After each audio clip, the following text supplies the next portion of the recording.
बोल गुरु नानक देव की जय। साईं लैणा राम साहिब की जय। साईं लाला राज साहिब की जय। पूज्य माता साहिब की जय। पूज्य अम्मा साहिब की जय। परम पूज्य दादी साहिब की जय। सर्व संतन महात्माओं की जय। गुरु एडी प्यारी साध संगत सभिनी खे ओम शांति।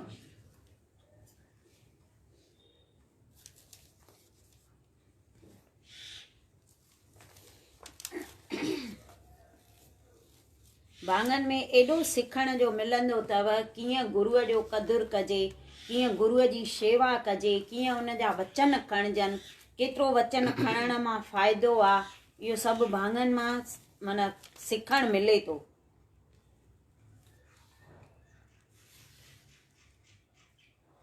टियों प्रेमी हो भाई मुंज चौधरी, जंहिंखे पूरब जन्म में भक्तीअ जा संस्कार पियल हुआ। हू जात जो राजपूत, घणे धन ऐं माल वारो ऐं सरवर पीर जो मुरीद हूंदो हो। केतिरे वक़्त खां हू सतगुरनि जी महिमा ॿुधी दिलि में पियो चवंदो हो त हिकु वारी वञी साणियुनि गॾिजां। अहिड़ो वीचार करे हू हिकिड़े ॾींहुं साहिबनि जे दर्शन करण लाइ संभरियो ऐं सभु घर बार छॾे औलाद जो मोह विसारे अंदर में पको वैराग धारे श्री गुरु अर्जन साहिब जन जे शरण में आयो ऐं स्वामिन जे पवित्र चरण कमलनि में सीस धरे वेनती करण लॻो त हे कृपानाथ, मुंहिंजा टई पाप नास करे मूंखे गुरसिखी बख़्श करियो, जंहिं करे मां जनम मरण जे भारी संकट खां बची पवां। हिन जा अहिड़ा वचन ॿुधी सतगुरु दीन दयाल फरमाइण लॻा त हे भाई, तो पंहिंजो पीर मुसलमान वञी कयो आहे ऐं पाण खे उन जो मुरीद थो सॾाई, तंहिं करे सिखी धर्म त बिल्कुलु दुर्लभ आहे ऐं सिखी पंथ में अचणु गोया तलवार जी धार ते पंधु करणो आहे ऐं अहिड़ीअ तरह हलणो आहे जीअं पेर खिसकी न वञे। पर वरी सिखी धर्म सूख्यम अहिड़ो आहे जो वार खां बि सन्हड़ो, सो तूं अहिड़ो धर्म कमाए की न सघंदे, छो जो उन में सिर जी सट खाइणी पवे थी ऐं आपापणो छॾणो पवे थो। ॿियो वरी जंहिं वक़्त खां तूं असांजो सिख थींदे, तंहिं वक़्त खां वठी तुंहिंजो जगत में अपजस थींदो ऐं धन माल सभु नास थी वेंदी ऐं तुंहिंजा जात भाई तोतां चथरूं कंदा। हाणे जेकॾहिं एतिरियूं जुठियूं पाण ते खणणु चाहीं त भली अची सिख थी। उन त धीरज करे न ये पंहिंजे पीर खे पियो ख़ुशि कर। सतगुरनि जा अहिड़ा वचन ॿुधी हू गिचीअ में पलांद पाए अरदास करण लॻो त हे प्रभु, जॾहिं खां मूं अव्हां साहिबनि जी तारीफ़ ॿुधी आहे ऐं कंहिं हंधि वाणी ॿुधी आहे, तॾहिं खां वठी मुंहिंजो मन मुसलमान पीर खां फिरियो आहे। हाणे मूंखे पंहिंजो दास ॼाणी मुंहिंजी लॼ रखो ऐं अधिकार मुजब सिखी दान बख़्श करियो। इहो ॿुधी स्वामी फरमाइण लॻा त जेकॾहिं तूं सिख थियण थो चाहीं त अवल वञी सरवर पीर जो मुक़ाम ड्राए अच, तंहिंखां पोइ अची कयल गुनाह बख़्श कराए, तंहिंखां पोइ सिखी धर्म जो अधिकारी थी सतगुरनि जी सुखकारी शेवा कर। भाई मुंज साहिबनि जी अहिड़ी आज्ञा ॿुधी पंहिंजे घर आयो ऐं सरवर पीर जो मुक़ाम ड्राए हिकिड़े जी मन में आश रखी साफ़ भावना सां मोटी स्वामिन जे शरण आयो। पोइ सतगुरनि हिन खे चङी हालत में ॾिसी खेसि उपदेश ॾिनऊं त सतनाम जो जाप जपे मन जा सभु कलेश नास कर। सतगुरनि जो आत्म ज्ञान पाए भाई मुंज उन ई ॾींहं खां वठी सतनाम जो जाप जपण लॻो ऐं केतिरे वक़्त खां पोइ मोटी घर ॾांहुं वियो। सतगुरनि जे वचन मुआफ़िक़ हिन जो सभु समाज नास थियण लॻो ऐं नेठि उहो वक़्तु अखियुनि सां ॾिसणो पियुसि जो संदसि न्यात भाई मथांसि मश्करियूं करण लॻा। ॻोठ जा बेवकूफ़ माण्हू हिन जो अहिड़ो हाल ॾिसी चवण लॻा त पीर जी पिट लॻी अथसि। से पाण में गॾिजी हिन खे सम्झाइण आया त तूं ॾाढो कम अकुल माण्हू आहीं। ॾिस, पीर जो कोप खणी पंहिंजी सर्वंस चट कई अथई, तंहिं करे हली वरी बि खांसि माफ़ी वठ ऐं नीज़ारी कर त हू तोखे बख़्शींदो। भाई मुंज उन्हनि खे चवण लॻो त मूं ऊंदहि में रही घणे वक़्त ताईं इन ये झूठे पीर खे पे मञियो आहे, पर हाणे मूंखे पूरन सतगुरु मिली वियो आहे, जंहिं पंहिंजी दया करे मूंखे झूठे पदार्थ खां छॾाए मुक्त पदार्थ जो आनंद बख़्शियो आहे। तंहिं करे हाणे आउं पीर वीर नथो सुञाणा ऐं न मुंहिंजो को उन सां वास्तो आहे।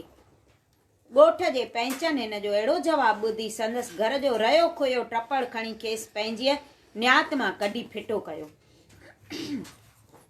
हू वीचारो सतगुरनि खे साण सम्झी दिलि पुख़्ती करे पंहिंजी पतिव्रता स्त्री पाण सां वठी ॿिए शहर ॾांहुं रवानो थियो। आख़िर उते पहुची हू गाह विकिणी गुज़रान करणु लॻो। हिनखे जेका कमाई थींदी हुई तंहिंमां हू 4 हिसा कंदो। हिकिड़ो हिसो गुरुजन जे अर्थ ॾींदो, बाक़ी 3 हिसनि ते पंहिंजो निर्वाह कंदो। अहिड़ीअ तरह हिन केतिरो काल व्यतीत कयो।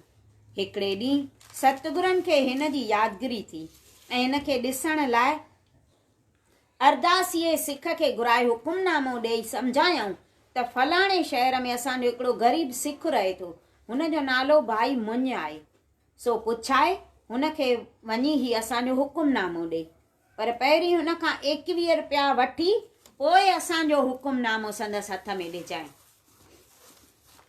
दीन दयाल सतगुरनि जी आज्ञा पाए सिख हुकुमनामो खणी पंधु पियो ऐं मंज़िलूं हणी पुछा करे भाई मुञ खे अची लधाई।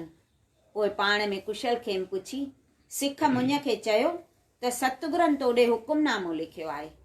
एतिरो ॿुधंदे ई भाई मुञ गदगद थी वियो ऐं हज़ारें तारीफ़ूं करे सिख खे चवणु लॻो त अॼु मुंहिंजा वॾा भाग आहिनि जो आउं साहिबनि खे यादि पियो आहियां।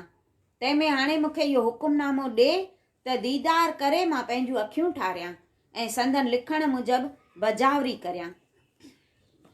इहो ॿुधी सिख खेसि चयो त प्यारा, मूंखे स्वामिनि जो हुकुम आहे त अवल 21 रुपया वठी पोइ हुकुमनामो ॾिजांइ, तंहिं करे पहिरीं अरदास ॾे त पोइ तोखे हुकुमनामो ॾियां। इहो ॿुधी भाई मुंहिंजो ॾाढो ख़ुशि थियो, पर संदसि घर में बिल्कुलु ग़रीबी हाल हो। तंहिं करे दिलि जले सिख खे साण वठी घर आयो ऐं समूरो हाल अची पंहिंजे स्त्रीअ सां कयईं। हूअ वॾभाॻण जा परम सियाणी हुई, तंहिं बतार खे चयो त हीअ त का बि वॾी ॻाल्हि न आहे, सतगुरनि जे मिलण वास्ते सिर जूं चोटूं बि खाइणियूं पवंदियूं आहिनि। तंहिंमें हाणे तव्हीं को फ़िक्र न करियो, पंहिंजी न्याणीअ जो संग केतिरनि ॾींहंनि खां हिन शहर जो चौधरी घुरंदड़ आहे, सो मुंहिंजी मर्ज़ी आहे त जेतिरा पैसा सिख खे घुर्जनि ओतिरा हुन चौधरीअ खां वठी खेसि न्याणीअ जो संग बासे छॾिजे। केॾी वॾी परीक्षा, मन केॾी हुननि खे पक ऐं हूंदी ऐं अॻे 21 रुपए जी केॾी क़ीमत हूंदी, जंहिंखे घर में पाई बि न हुजे। जंहिं करे अव्हां जो सिखी धर्म रहिजी ईंदो। कन्या बि इन करे वॾ भाॻण थींदी जो हुनजी सगाई गुरुअ जे अर्थ थींदी। एतिरो चई पतीअ खां आज्ञा वठी उहो सिधो चौधरीअ जे घर वई ऐं हुनखे न्याणीअ जो संग ॾेई गुरबल रुपया वठी आई ऐं हाणे पतीअ जे अॻियां रखियईं। भाई मुञ ॾाढो ख़ुशि थियो ऐं रुपया खणी सिख जे अॻियां रखी मथो टेकियईं ऐं ॾाढीअ ख़ुशीअ विचां हुकुमनामो वठी मस्तक ते रखियईं ऐं चित में अहिड़ो त प्रसन्न थियो जो ॼण की साक्षात सतगुरु अची मिलियो होसि। अहिड़ीअ तरह ख़ुशि थी भोजन तयारु करे सिख खे खारायऊं ऐं संदसि चङीअ पर शेवा कयऊं। राति सिख खे पाण वटि रहाए छॾियऊं। सुबुह थियण ते हिनखे खाराए प्यारे खेसि चयऊं त असांजे पारां स्वामिनि जे कदमनि ते सिर निवाइज ऐं अरदास कजांइ त उहो अव्हांजो बालकड़ो चवे थो त अहिड़ीअ यादगिरीअ खां न विसारजो। अहिड़ीअ तरह हिनखे न्यापो ॾेई केतिरे पंध ताईं सिख खे उमाणे पाण मोटी अची पंहिंजे धंधे खे लॻो। सिख मंज़िल हणी अची महाराजनि वटि पहुतो ऐं आंधल बेटा साहिबनि खे ॾेई सॼी हक़ीक़त मां वाक़ुफ़ कयईं। सतगुरु दीन दयाल ॾाढो प्रसन्न थिया, लेकिन हिन जो प्रेम पंहिंजे दिलि में रखियऊं। जॾहिं हिन इहा ॻाल्हि खे घणो वक़्तु गुज़री वियो ऐं भाई मुञ पंहिंजे न्याणीअ जो कार्ज चौधरीअ जे घर करे छॾियो, तॾहिं सतगुरनि बि हिन जे प्रेम खे ज़ाहिर करण लाइ भाई मुञ ॾांहुं हिकिड़ो हुकुमनामो लिखियो ऐं खणी वेंदड़ सिख खे चई छॾियऊं त अवल 21 रुपया वठी पोइ हुकुमनामो ॾिजांइ। सतगुरनि जो हुकुम पाए अरदासीअ हुकुमनामो खणी सिधो हिन ॾांहुं आयो। भाई मुञ हिनखे घणनि ॾींहंनि खां पोइ आयो ॾिसी ऐं सतगुरनि जो सिख ॼाणी ॾाढो ख़ुशि थियो ऐं हिनखे चङे आदर सहित खट ते विहारे खांसि सतगुरनि जी ख़बरचार पुछणु लॻो। सिख सभु सुख कल्याण ॿुधाए खेसि चयो त तोखे सतगुरनि वरी बि यादि फरमायो आहे ऐं हुकुमनामो तो ॾांहुं ॾिनो अथनि, पर वरी बि मूंखे हुकुम ॾेई छॾियो अथनि त 21 रुपया पहिरीं वठी पोइ हुकुमनामो हथ में ॾिजांसि। हिन वक़्तु भाई मुञ जो हाल तमामु सख़्तु हो, छो जो रही खुई पूंजी हिन पंहिंजे न्याणीअ जे कारज में ख़र्च करे छॾी हुई। पर हिन शेर दिल इंसान ज़रो बि मन न लोॾियो, बल्कि ख़ुशि थी स्त्रीअ खे चयाईं त सतगुरनि जी वरी बि असां ते महिर थी आहे ऐं हुकुमनामो असां ॾांहुं लिखियो अथनि, पर संदन चवणु आहे त 21 रुपया वरी बि घुर्जनि। महासियाणी स्त्रीअ पतीअ जा वचन ॿुधी ख़ुशी कई ऐं पतीअ खे चयाईं त हाणे तव्हांजा वॾा भाग चइबा जो टिनी लोकनि जे नाथ श्री सतगुरुअ तव्हांखे यादि फरमायो आहे ऐं पंहिंजो ॼाणी दया कई अथनि। तंहिं करे हाणे तव्हीं दिलि न हणो, मां तव्हांखे हिकिड़ो ॾसु थी ॾियां, उहे करियो त रहिजी ईंदी। यानी मूंखे कंहिं शाहूकार वटि गिरवी रखो ऐं घुर्बल पैसा हुन खां वठो, मां हुनजी दिलि ॾेई टहल कंदसि। स्त्रीअ जो अहिड़ो भरवसो ॾिसी भाई मुञ बेहद ख़ुशि थियो ऐं संदसि सलाह पसंदि करे कंहिं शाहूकार वटि खेसि गिरवी रखी घुर्बल रुपया वठी हाणे सिख खे ॾिनई ऐं सिख खां हुकुमनामो वठी आनंदित थियो। उन ई हुकुमनामे में सतगुरनि भाई मुञ खे पाण वटि सॾायो हो। सो अहिड़े क़िस्म जो हुकुम पढ़ी भाई मुञ स्त्रीअ खे चवणु लॻो त हाणे तोसां सतगुरु अंग संग सहाय थींदई। मां हाणे सतगुरनि जी शेवा करण लाइ ओॾां थो वञां। उमेद आहे त उते संदन पूरी तरह ख़िदमत करे खेनि रीझाईंदुसि ऐं जॾहिं कृपाल थी सतगुरु मूंखे निहाल कंदा तॾहिं वरी अची तोसां मिलंदुसि। इहा सलाह पकी करे गाह विकिणी घर में भोजन वठी आयो, जो मेवड़े खाधो ऐं पाण बि खाई राति जो आरामी थिया। सुबुह जो सवेर सिख सां गॾिजी पंधु पियो ऐं सुख सां अची गुरुजन जे पुरीअ में पहुतो। सतगुरु सचा पातशाह उन वक़्तु तलाव ते विराजमान हुआ। भाई मुञ परे खां स्वामिन जो दर्शन कयो ऐं साहिबनि खे ॾिसंदे संदसि मन भरिजी आयो, पर कंठ खे रोके वरिताईं। सतगुरनि हिन खे वधीक पुख़्ते करण लाइ खेसि पंहिंजे अॻियां आयल ॾिसी बि घणो मुंहुं कोन ॾिनुसि ऐं ॿियनि खे चई खेसि कम में लॻायऊं। हिन ते लंगर लाइ काठियुनि आणण जो कमु रखियऊं, जो हिन घणी प्रसन्नता सां पाण ते हमवार कयो ऐं जंगल में वञी ॾियाड़ी सुकलनि काठियुनि जी भरी करे खणी ईंदो हो ऐं खाधो अची गुरुजन जे देॻ मां वठंदो हो। अहिड़ीअ तरह भाई मुञ खे काठियूं कंदे बि ॻच ॾींहं गुज़री विया। तॾहिं सतगुरनि हिकिड़े ॾींहुं पुछा कई त हिते हिकिड़ो मुञ नाले सिख आयो हो, सो आहे या न, ऐं हू छा कंदो आहे, हू रोटी किथे खाईंदो आहे। एतिरो ॿुधी सिखनि मां हिकिड़े अर्ज़ु कयो त गुरुजी, जॾां कार हू आयो आहे तॾां कार लंगर लाइ काठियूं करे ईंदो आहे ऐं भोजन देॻ मां खाईंदो आहे। एतिरो ॿुधी स्वामी फरमाइण लॻा त हू त पंहिंजी शेवा में खामी थो करे ऐं पंहिंजो कमु थो बिगाड़े, जो काठियूं ॾेई रोटी थो खाए। तंहिं करे सम्झणु घुरिजे त हू मजूरी थो करे, पर इन ई करे हू अंदर जी मैल तुर्त नास करे की न सघंदो। तंहिं करे हुनखे घुरिजे त भोजन कंहिं ॿिए हंधां खाए ऐं लंगर जी शेवा करे, ऐं ॿिए हंधां बि जेको खाधो मिलेसि तंहिंमां घणो भाङो ॿियनि खे विराए ॾिए ऐं पाण थोरो खाए। सतगुरनि जी आज्ञा पाए हिन सिख समूरी वार्ता अची भाई मुञ खे ॿुधाई, जंहिं उन ई ॾींहं खां वठी पंहिंजी सॼी वर्तण गुरुजन जे इच्छा मुजब रखी। तंहिंखां पोइ हू सिखनि जे घरनि मां रोटीअ टुकुर पिनी पेट पालींदो ऐं सारो ॾींहुं गुरुजन जे लंगर जी शेवा कंदो। भाई मुञ को अहिड़े हुकुम निकिरण सां मायूस कोन थियो, पर बल्कि संदसि इरादो मज़बूत थियो। अलबत् हिन जो शरीर निर्बल थी रहियो हो, लेकिन सतगुरनि जे प्रेम में हिन जो हिर्दो बिल्कुलु मोटो थियो। हिकिड़े ॾींहुं सतगुरनि वरी बि हिन खे पाण वटि घुरायो ऐं खेसि चयाऊं त ही तो वॾो अपराध कयो आहे, जो सरवर पीर जो मुकान ड्राए चट करे छॾियो अथई ऐं इन ई करे हुन तुंहिंजो जुगो नास करे छॾियो आहे। तंहिं करे तूं वरी बि वञी उन जी शेवा कर। सतगुरनि जा वचन ॿुधी भाई मुंज हथ ॿधी वेनती कई त हे सचा पातशाह, मूंखे सतनाम जो श्रेष्ठ धन मिलियो आहे, जंहिंखे न की हाकिम खसे, न की चोर फुरे, न की जल ॿोड़े, न की बाहि साड़े। मतिलब त जीअं पियो विराइजे तीअं पियो वधे ऐं अंत समय पिणु सहायता करे। अहिड़ो प्यारो सतनाम मां 8 पैर पंहिंजे हृदय में रखियो वेठो आहियां ऐं हेतिरी सारी उमिरि जा मूं माया जी सोहिबत में लॻी व्यतीत कई आहे, तंहिंजो आउं बारंबार पछताव करे रहियो आहियां। एतिरो चई स्वामिन खे वंदना करे वरी वञी शेवा खे लॻो। हिकिड़े ॾींहुं हू काठियुनि करण लाइ जंग में वियो ऐं हिकिड़ी हिकिड़ी काठी गॾु करे भरी ॿधाई। अलबत् भरीअ में भार घणो हो, तंहिं करे पाण अकेलो खणी न थे सघियो ऐं ॿिए कंहिं माण्हूअ खे हेॾां होॾां ॾिठाई त मूंखे को भरी खणाए, लेकिन को बि नज़र न आयुसि। तंहिं करे उते वेही वाटूं निहारण लॻो। आख़िर जीअं तीअं भरी खणी मथे कयाई ऐं शहर ॾांहुं हलियो त रस्ते में अची तूफ़ान वरायुसि। अहिड़ी त अची ऊंदहि थी जो हथ न ॾिसे हथ खे, कंकरीअ ऐं पथरीअ जी ठका ठुकी लॻी वई।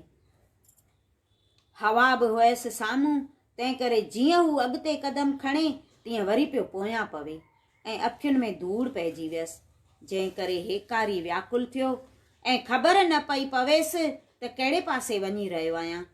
रस्ते ते हिकिड़ो फिटल खूह हो, जंहिंमें थोरो पाणी बीठल हो। सो ही बि दुकींदो जीअं पे आयो तीअं ऊंधो थी वञी खूह में किरियो।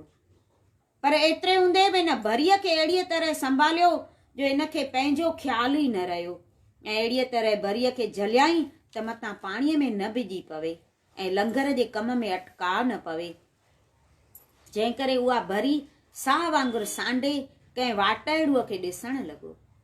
दिलि में सतगुरुनि खे पियो यादि करे त दया करे को अहिड़ो मोकिलियोमि जो हितां कढी ॿाहिरि करेमि। अहिड़ीअ तरह जॾहिं घणे क़दुरु प्रेम में अची सतगुरनि खे पुकारण लॻो, तॾहिं साहिबनि खां बि वधीक वेठो न थियो ऐं हिकदमि टप ॾेई उथी ॿाहिरि निकिता ऐं झटि में उन जे पासे पेरे उघाड़ो तकड़ तकड़ में बिना कपिड़े डोड़ी आया। साहिबनि खे डोड़ंदो ॾिसी केतिरा दास बि संदन पुठियां डोड़िया ऐं अची साहिबनि खे गॾिया। स्वामिन हिननि खे हुकुम कयो त नोड़ी खणी अचो। सिखनि खे नोड़ी आणण जो हुकुम ॾेई पाण सोचे सम्झी खूह में मुंहुं विझी पुकारण लॻा त कहिड़े खूह में किरियो आई ऐं मथे ते काठियुनि जी भरी छो खई अथई, इहो भार त मथे तां लाहे फिटो कर। एतिरो ॿुधी भाई मुंज खूह मां आवाज़ ॾिनो त मुंहिंजो नालो मुंज आहे ऐं सतगुरु अर्जन साहिब जो टहिलियो आहियां। एतिरे में सिख नोड़ी बि खणी आया ऐं लाहे खूह में विधऊं ऐं भाई मुंज खे चयऊं त हिन नोड़ीअ खे झले ॿाहिरि निकिरी अच। भाई मुंज जवाबु ॾिनो त पहिरीं ही काठियुनि जी भरी ॿाहिरि करियो त मतां पाणीअ में न भिॼी पवे, मूंखे हीअ सतगुरनि ॾांहुं लंगर वास्ते पहुचाइणी आहे। आख़िर सिखनि पहिरीं भरी ॿाहिरि कढी, पोइ भाई मुंज नोड़ीअ खे झले ॿाहिरि आयो ऐं श्री गुरु अर्जन साहिब जन खे ॿाहिरि बीठल ॾिसी घणे प्रेम सां संदन पेरनि ते किरी पियो। वेनती करण लॻो त स्वामी, तव्हीं साहिब सदाईं सिखनि खे सुख ॾियण वारा आहियो ऐं हीअ का नई ॻाल्हि न आहे।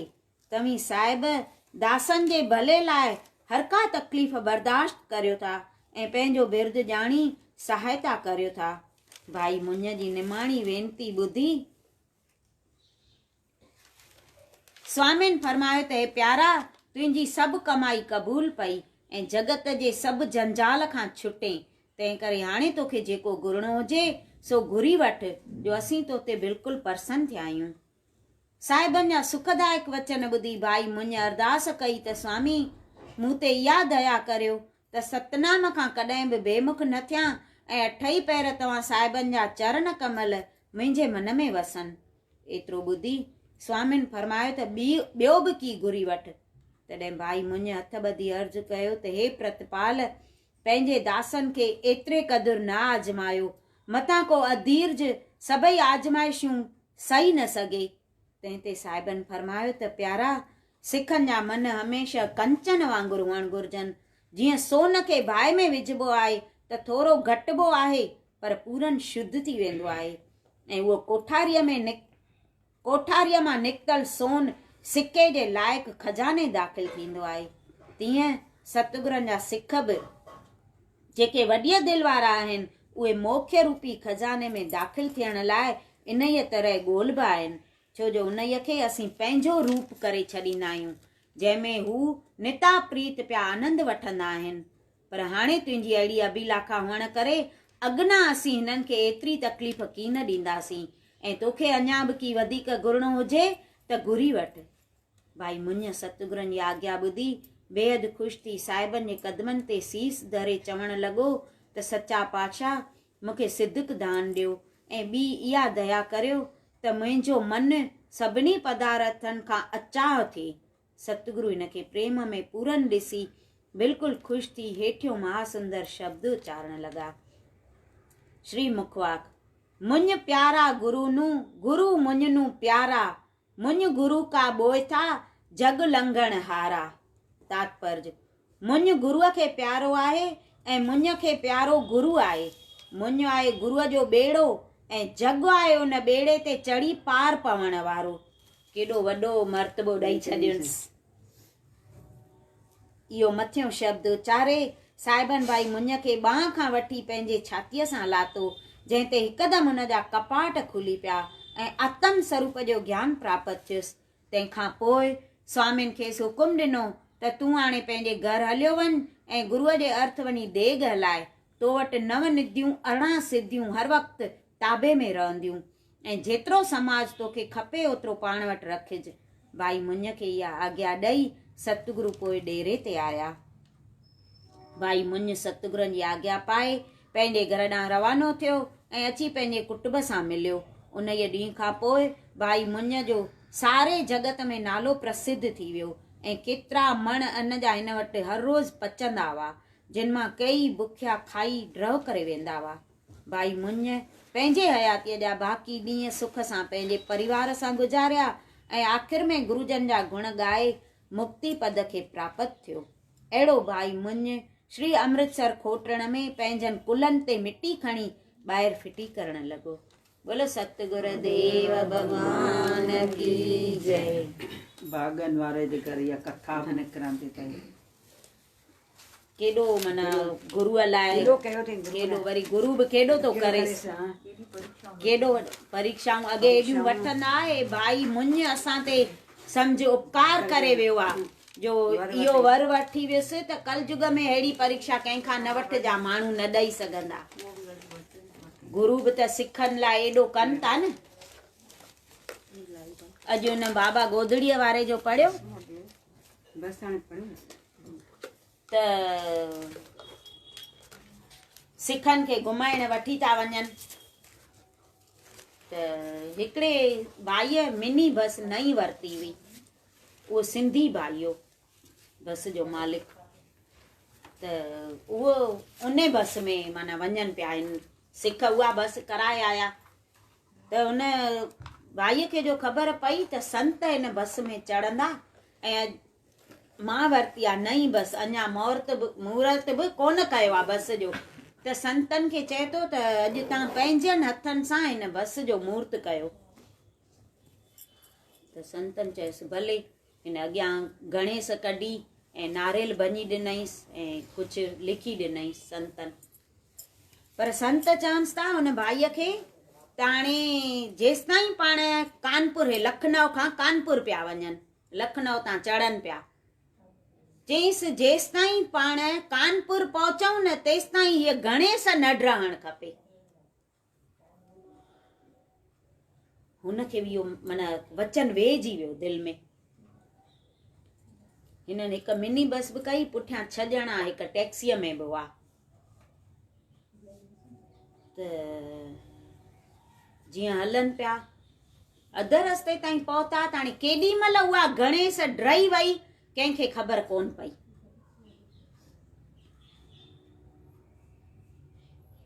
त जेको मालिक हो न हलाए बि उहो पियो बस जो, उन जो ध्यानु वियो त गणेश ड्रई वई आहे। हाणे हिनखे मन में अची खुटको लॻो त गणेश ड्रई वई आहे। मूंखे संतनि चयो जेसिताईं कानपुर पहुचऊं तेसिताईं इहा गणेश न रहणु खपे, पक हिन में कुझु राज हूंदो। त हाणे उते अध ते जिते लथा नाश्ते पाणीअ लाइ रोटीअ लाइ जा त पोइ सिख बाबा जन खे चवनि पिया त हाणे तव्हां टैक्सीअ में वियो आराम सां हलो टैक्सीअ में सुम्हंदा सुम्हंदा हलो त संत अञा जवाबु ॾियनि इन खां अॻु हे बस जो ड्राइवर जेको हो उन ॿुधी वरितो त हे सिख भई संतनि खे टैक्सीअ में था विहारनि त हिन खे मन में अलाए छा पियो थिए गणेश ड्राई वई आहे माना पक कुझु थियणो आहे माना थियणो आहे त हिन चयईंसि त जे संतनि खे मुंहिंजे बस में न विहारींदव न त मां तव्हांखे कंहिंखे बि न विहारींदमि सिख विया संतनि वटि भई हीअं थो चए संत त हाणे ॼाणी ॼाण वारो आहे सम्झी विया बस में चढ़िया ॿिया 6 ॼणा टैक्सीअ में जीअं हुआ ईअं वेठा थोरो हलिया त बस जो अॻियों टायर फाटी पियो अॻियों टायर फाटे न माना बस कंट्रोल में न अचे ऐं थोरो अॻियां वरी पाणीअ जी नहर पई वई टायर जो फाटो आहे हिनखे ड्राइवर खे मन में पक हुई त हाणे संत वेठा आहिनि माना कुझु थींदो बि नी त असांखे पाण ई बचाए वठंदा छो जो गुरु नानक जो रूप आहिनि हुननि जो कमु ई आहे बचनि जी रक्षा करणु बस जो टायर फाटो पुठियां जेका टैक्सी हुई उन जो ड्राइवर हो पंजाबी सिख उन त मन में पक करे छॾी त बसि हाणे हीअ बस बचंदी कान हिन मां कोई बि माण्हू न बचंदो पर बस त ईअं हली वई जेका पाणीअ जी नहर वहे पई न उहा बि पार करे नहर जे खां पोइ हीअं बीह रही जीअं ब्रेक ॾिबी आहे न को आॾी थी न को ऊंधी थी न को छा त हू जेको टैक्सीअ जो ड्राइवर हो न उहो वाइड़ो थी वियो चए पियो हे कॾहिं थिएज न ईअं हे अॻियों टायर फाटो आहे हेॾी माना भई आग लॻी आहे त बस वारा हेॾा पैसेंजर वेठल ऐं सिधी सिधी बस कीअं ईअं नहर ईअं टपी करे कीअं हुते वई पोइ त सभु बस मां लथा पोइ जेको भाई हो न जंहिंजी बस हुई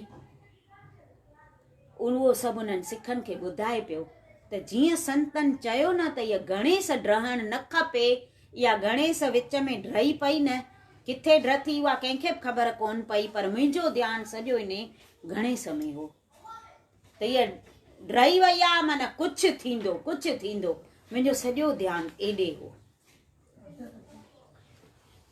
पोइ त सभु संतनि जे पेरनि ते किरी था पवनि बोलो सतगुरु देव भगवान की